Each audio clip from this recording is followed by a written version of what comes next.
One guy bought a small apartment, another guy bought stocks. Fast forward 15 years later, one of them is collecting rent every month, while the other watched his investment multiply quietly in the background. Now here's the crazy part. Most people think the answer is obvious. Real estate makes people rich. That's what Instagram tells you. Luxury apartments, rental income. But if real estate is so powerful, then why did people like Warren Buffett become billionaires mostly through stocks?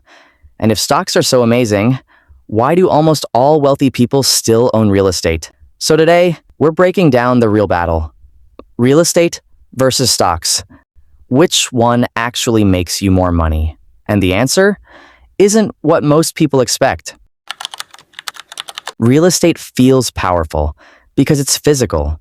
You can touch it, see it, live in it, and psychologically, that matters. If the stock market crashes 20% in one day, people panic. But if housing prices quietly fall, most homeowners don't even notice. That's why real estate feels safer. But the real reason that wealthy people love real estate is leverage. Here's what that means. Imagine you have $50,000. In stocks, you can invest exactly $50,000. But in real estate, that same $50,000 can control a $250,000 property because banks are willing to lend you the rest. And that changes everything. If that house grows just 10%, you didn't make money on $50,000. You made money on the entire $250,000 asset. That's why real estate can create insane wealth, not because houses magically grow faster, but because debt magnifies gains. And while your tenant pays rent, they're also paying off your mortgage, meaning someone else is slowly buying the property for you. Sounds unbeatable, right? Well, there's another side nobody on social media talks about. Real estate looks passive until the toilet explodes at 2 a.m., or your tenant stops paying rent, or the market crashes after you bought at peak prices. People online love showing the success stories.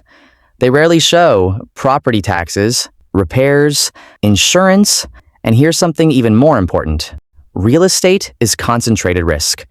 Most people can only afford one or two properties, meaning all their money is tied to one city. If that area declines, your entire investment suffers. But stocks, you can own tiny pieces of hundreds of companies instantly. Technology, healthcare, energy, AI, finance, all diversified. And historically, the stock market has quietly outperformed real estate for many investors over long periods. Not because it's exciting, but because businesses grow faster than buildings. That's why stocks compound so aggressively over time. And compounding is where the real wealth gets built. Here's what makes stocks unfairly powerful. No tenants, no paperwork, no property visits. You buy great businesses, and time does the work. That's how people accidentally become millionaires, not through trading, but through patience.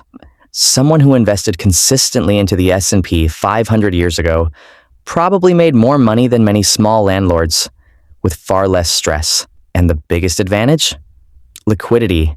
Need cash? You can sell stocks instantly.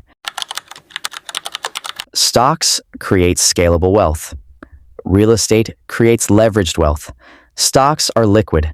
Real estate produces cash flow. Stocks grow silently. Real estate can generate monthly income. And the rich combine them strategically. Many build wealth in stocks first, then move profits into real estate later. Others use real estate income to buy more stocks. So, which one makes more money? Real estate can make you rich faster. Stocks can make you rich easier.